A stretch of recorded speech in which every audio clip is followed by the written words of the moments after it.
One of the Southeast's largest halal wholesalers takes delivery of meat from abattoirs around the country. But the meat isn't halal, and the following morning, Muslim customers will buy it thinking it is. Tonight, East exposes the traders who are breaking the law and betraying the Muslims of Britain.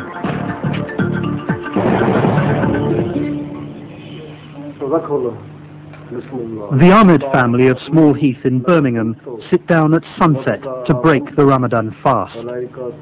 For the past 3 weeks, they, like the rest of the Muslim community in Britain, have let nothing pass their lips between the times of sunrise and sunset. The lamb the Ahmed family are having for dinner is halal, bought from a legitimate shop like this, one of hundreds of small retailers up and down the country. But over the last few years, rumours have been circulating within the Muslim community that cast doubt on whether what retailers are selling actually is halal. We can't really tell without making an assessment or making a survey of the whole situation. But even if there is one or two like that, so it casts doubt on everyone. When I go to my friends' homes, I don't eat meat, I become vegetarian. Because I know that it is likely that they are not going to be eating or serving halal meat. No one knows how much haram or forbidden meat is sold every day because there's been no detailed research. But the suspicion that traders are passing off non-halal meat as the real thing is raising strong feelings within the community. It's a sin to eat haram meat. It's a sin to sell haram meat. And it's a sin to deceive your customer that it is halal when it is not actually halal. What would you say an Englishman or an English woman, what would they say if they're offered dog meat as beef or as lamb?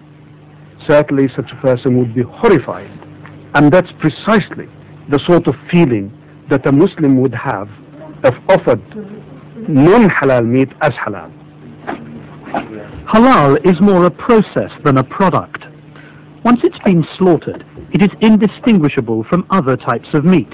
But strict Islamic laws, known as the Shariat, describe how the meat must be killed.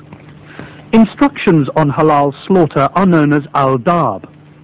According to tradition, the animal must not be stunned, as is normal in other types of meat production, and the slaughter should be undertaken by a Muslim who says the name of God while slitting the animal's throat from ear to ear. The animal should then be left until it has bled dry. Al-Dab also stresses that the knife used for slaughter should be sharp enough to bring swift and humane death to the animal.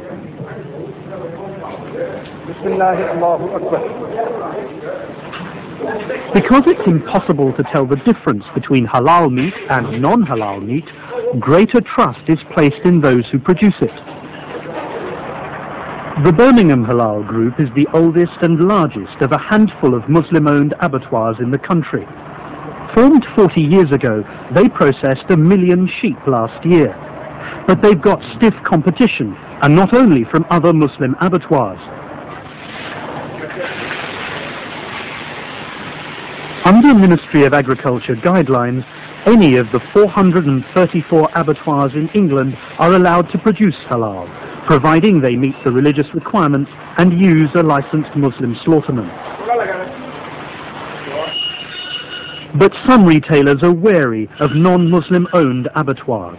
Well, the English abattoirs, they can say they do in the halal because they employ Muslim to kill for the Muslim, but because they are not Muslim, they couldn't care, they don't know what the halal is. So, and sometimes the Muslim person cannot turn up, just phone and say, well, do me so many sheep, for me, and they do it. And they supply to the Muslim shopkeepers. In fact, that is not halal. Mr. Aslam gets his meat direct from a Muslim abattoir to be sure it's halal. But he could save himself time and trouble by ordering it over the phone and having it delivered by a wholesaler. A wholesaler acts as the middleman. He buys meat from an abattoir, then sells it on to retailers. But some believe this creates another link in the sales chain which unscrupulous businessmen can exploit. And some think it's shady wholesalers who are introducing haram meat into the halal meat chain. Iqbal, not his real name, is a driver for a halal wholesale business. He claims that some halal retailers knowingly pass off non-halal meat as the real thing.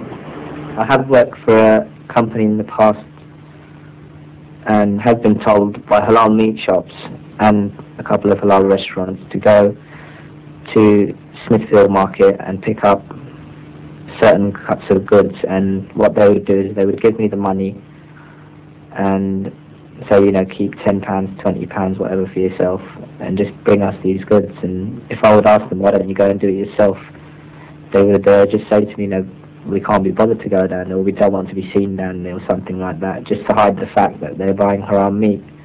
And basically people nowadays, they haven't got any conscience on what they sell, they just want money.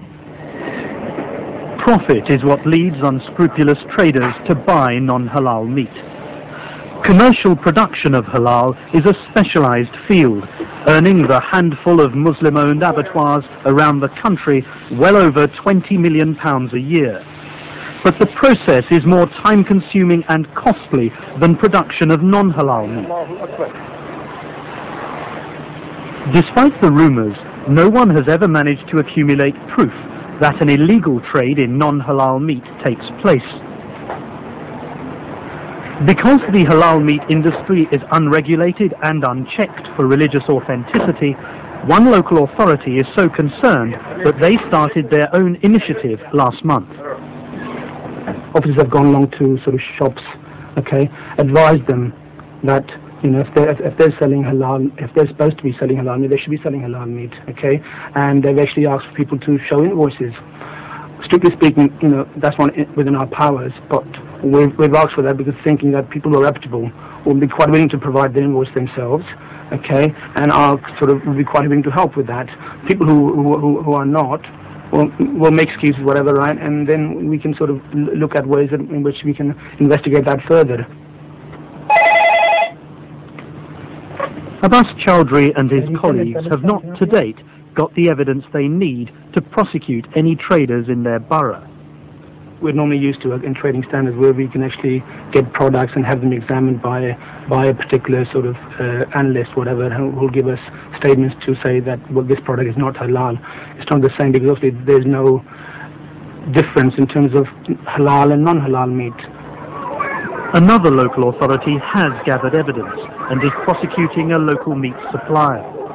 In what is thought to be the first case of its type, a meat supplier to schools in Rotherham faces charges of selling halal mince which allegedly contained pork, a meat forbidden to Muslims. Canteen staff raised the alarm while the meat was being cooked and before Muslim children sat down to eat it as part of their school lunch. East decided to investigate the halal meat trade for itself. This is Smithfield Meat Market in London, just before dawn. It's the oldest meat market in Britain, where over 100 English wholesalers sell meat in bulk to any customer who wants it. Some traders here do sell halal. Over a period of 3 weeks, we observed one, Kilby Meats, who sell halal lamb but who do not sell halal beef. Using a secret camera, we followed a load of non-halal beef from its point of sale at Kilby Meats and watched it being loaded into a van and driven to its destination, a halal butcher's in Brixton, ready to be sold. Been around, yeah. By the time we caught up with the owner, he claimed the carcass had already been cut up and sold as halal meat. But did the owner, Mr. Mahmood, know that the beef we'd seen him buy from Kilby's wasn't actually halal? I've been told it's halal. If I would go to them. And if it's not halal, I won't go back to this. Right. Well, no, he told you a lie then, didn't he? He said to you it was halal. And he said to us, it's not halal. They told me it's halal. Like, you know, it is not halal. Before I wasn't buying from him, he said. So had Mr. Mahmood been misled by the man at Kilby Meats? He declined to give us an interview, but off camera he denied ever having said the beef was halal. Kilby Meats are doing nothing wrong, but who was telling the truth? The next day we went back to Mr. Mahmood, who said that because he'd been told the lamb was halal, he'd wrongly assumed the beef was too. When I started buying from him, I did ask him, he goes, everything is halal. There was a lamb man, he saw the lamb on that side, and I speak to him, he said, sir, it was me, I saw the lamb. He didn't ask the beef man. So I didn't know the beef man was different, so at that time I didn't really know them, you see. Okay. Well, actually, so you just presumed it's consumption. Yeah. Right. Why did you say yesterday then that he told you it was beef, but it was the beef was halal? Well, that was my mistake. I thought he was halal, all halal, you see. Yeah, but no, you told me that he told you yesterday morning that it was halal. But yesterday morning, really, I was getting from him like I was thinking is all halal. The way you asked me, I go, yeah, it's halal because I was eating myself as well, you see. But no, that's me. I've been eating wrong, wrong beef. No, but sorry, I just want to get this clear because you said to me I asked you about 3 times. Well, I get sort of mixed up, like, The fact that Mr. Mahmood appeared to have made a mistake will come as scant consolation to his Muslim customers, and technically he's breaking the law. It will be criminal offence under the Trade Restriction Act 1968. That makes it an offence for somebody to mislead, basically, or to apply some sort of false description to a particular product. Okay, it's like anything. Like if they sold you apples, okay, and they said they're granny apples, and they were not, that would be an offence. In the same way, the meat they're describing, if they're saying it's halal meat, they're actually making a description to it. Okay, and for that, it would be criminal offence if it was not the case. Mr. Mahmood is a small-scale trader, buying and selling relatively small amounts. His mistake would only have affected his own customers. But it's wholesalers who simply by the sheer volume of meat they buy and sell who may be breaking the law on a much larger scale. We tracked down 2 former employees of Wembley Meats, one of the largest halal wholesalers in the southeast. The first told us how he became suspicious when lamb ordered for a Muslim celebration hadn't been killed in the halal manner. We find some of the neck is not even cut properly, and some of them is like bullet hair and this on head and neck.